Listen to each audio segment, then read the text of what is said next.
শরীয়তপুর জেলা যুবদল কর্তৃক আয়োজিত 28শে অক্টোবর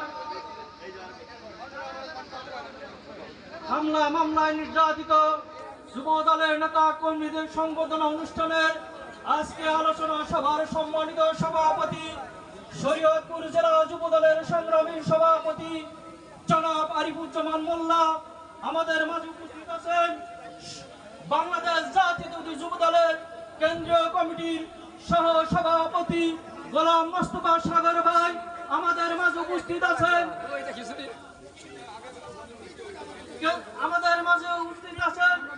কেন্দ্রীয় নেতৃবৃন্দ, কেন্দ্রীয় শরীয়তপুর জেলা যুবদলের সাবেক নেতৃবৃন্দ, শরীয়তপুর জেলা যুবদলের নেতৃবৃন্দ এবং সকল ইউনিটের নেতৃবৃন্দকে সবাইকে জানাই শরীয়তপুর সদর উপজেলা যুবদলের পক্ষ থেকে সংগ্রামী সালাম ও শুভেচ্ছা।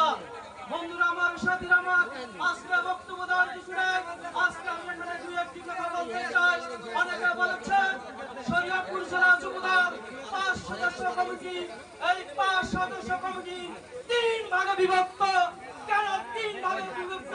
এটা শরীয়তপুর জেলা যুবদলের জানতে চাই, কেন যুবদল 3 ভাগে বিভক্ত থাকবে? আমি বলতে চাই আজকে আমার 11টা ইউনিয়ন, আমি একটা ইউনিয়ন কমিটি করতে পারি না। এই গ্রুপিং কারণে, তাদের নোংরা গ্রুপিংয়ের কারণে আমি কোনো কমিটি করতে পারি না।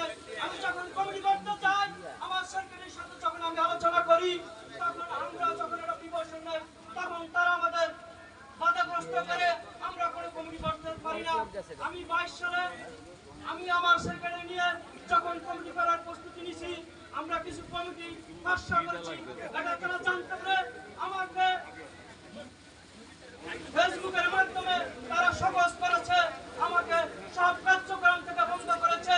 এইটা আমার এখন আমার পকেটে আছে। কেন? আমরা শরীয়তপুর জেলা যুবদল আমরা শক্তিশালী করার জন্য যদি 11টা ইউনিয়ন কমিটি করতাম, আজকে 5 জন সভাপতি সেক্রেটারি আজকে পরিচয় দিতে পারতো। আজকে তারা পরিচয় দিতে পারে না। এটা কাজের ব্যর্থতা, এটা আপনাদের আমাকে বলতে হবে। এটা কেন আমাদের করতে দেওয়া হলো না? এটা আপনারা আমাদেরকে অবহিত করবেন। আমি বলতে চাই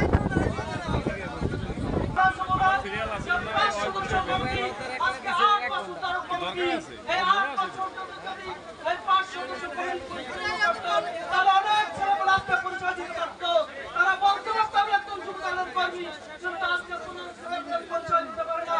কিন্তু বিগত কমিটিও 5 মুম্বাই এবং আজকে আমরা 15 বছর ধরে এই 5 সদস্য 5 সদস্য কমিটি, এটা কেন হয়? এটা আমি আপনাদের কাছে মাধ্যমে জানতে চাই। আপনারা যদি শরীয়তপুর জেলা যুবদলের এই বিভক্ত মুক্ত করেন, আমরা শক্তিশালী যুবদল আপনাদের উপহার দিব ইনশাআল্লাহ। আমি আমার সেক্রেটারির সাথে ছাত্র দলের রাজনীতি করেছি। আমি পৌরসভা ছাত্র দলের সাধারণ সম্পাদক ছিলাম, আমি সদর উপজেলা ছাত্র দলের আহ্বায়ক ছিলাম, আমি সদর উপজেলার ছাত্র দলের সভাপতি ছিলাম, আমি সদর উপজেলা যুবদলের সভাপতি।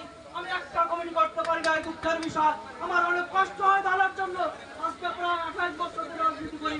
আমি ছাত্র দল থাকা অবস্থায় আমি সকল ইউনিয়ন কমিটি করেছি। আজকে আমি কেন কমিটি করতে পারি না? এটা আমি জানতে চাই।